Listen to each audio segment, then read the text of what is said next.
Electral બોન્ડમાં ED સીબીઆઈની રેડો બાદ ભાજપને fund મળે છે, એટલે કે ઈડીના અધિકારીઓની જે ભૂમિકાઓ શંકામાં છે એ જ ઈડીના અધિકારીઓ એક બહુ જ લોકપ્રિય અને બબે તંતન વખત ચૂંટાઈને આવનાર મુખ્યમંત્રીને એક ખોટા ફરજી કેસમાં ધરપકડ કરે છે, જેમની પાસે કોઈ પુરાવો નથી.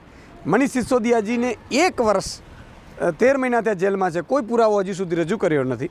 અને જે આરોપી છે એની જુબાની ઉપર અને એ જ આરોપી પાછો એ આરોપી જ્યારે એની ઉપર ઈડી સીબીઆઈની રેડ થાય છે, ધરપકડો થાય છે, પછી થોડા સમયમાં એ જ આરોપી ભાજપને ફંડ આપે છે અને એ પછી સાક્ષી બની જાય છે. અને એ આરોપીના કહેવાથી અરવિંદ કેજરીવાલજીની ધરપકડ કરી.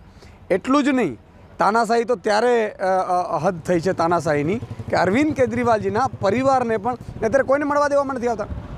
યાર, અરવિંદ કેજરીવાલજી સામે તમને વિરોધ હશે, અરવિંદ કેજરીવાલજીની સામે તમને દુશ્મની હશે, એમના બુજુર્ગ માતા પિતાને, એમની પત્ની, એમની દીકરા દીકરી પર છે, તમને શું રોષ છે? એટલે આ ભાજપની તાનાશાહી ચરમસીમાએ છે, એમને મળવા દેવામાં નથી આવતા પરિવારને. આ ખૂબ જ નિંદનીય છે, ખૂબ જ દુઃખદ છે.